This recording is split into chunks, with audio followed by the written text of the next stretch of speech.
قمصر زدی با خودت؟ گلاب قمصر چیه بابا؟ اصل خارجی زدم. الهی علی میری کمدین محبوب ایرانی ها با حدود 50 سال سابقه درخشان. نارفته های تازه از زندگی کسی که بیش از 4 دهه ایرانی ها را خنداند. توی ویدیویی که لینکش بالای صفحه نمایش داده شده نگاهی داشتیم به زندگی نامی علی آقای میری، بازیگر و کمدین محبوب ایرانی ها قبل از انقلاب 57 که میتونید برای آشنایی با این هنرمند و علت خروج اون از کشور به این ویدیو یه سری بزنید. اما نگاهی به نارفته های زندگی سید علی میری و ماجرای پریدن استخوان در گلو.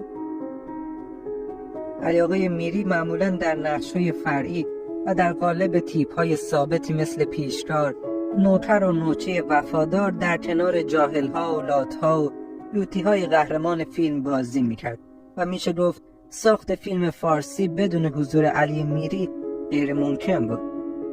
کمدین محبوب ایرانی‌ها که اغلب با کارگردان‌هایی مثل رضا صفایی، امیر شروان، سیامک یاسمی، محمود کوشان، اسماعیل ریاحی و نصرت‌الله وحدت کار می‌کرد، زوج هنری بازیگرایی مثل رضا بیکیمانوردی، ناصر ملک مطیعی و منوچهر وثوق بود.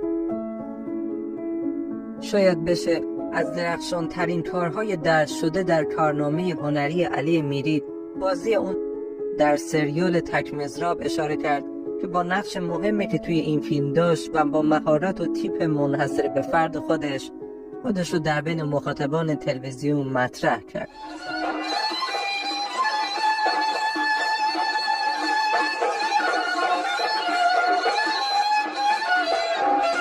در این مدت کوتاه از شروع فعالیت کانال رادیواکتیو، ویدیوهای کانال ما موفق به جذب نگاه چند هزار نفری شما همراهان رادیواکتیو شده.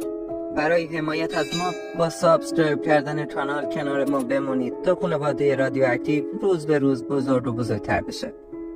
آخرین فیلم علی آقای میری در سینما فیلم به دادم برس رفیق ساخته مهدی فقیمزاده بود که در سال 1357 بازی کرد و برخلاف تصور عموم در اوایل انقلاب کشور را ترک نکرد و در وطن موند. به خاطر شرایط جدید و محدودیت‌های ایجاد شده بعد از انقلاب 57 میری خیلی کمکارتر از قبل شد و چند تئاتر رو در شهر سرین به روی صحنه برد و بیشتر اوقات به کشاورزی در گیلان مشغول بود.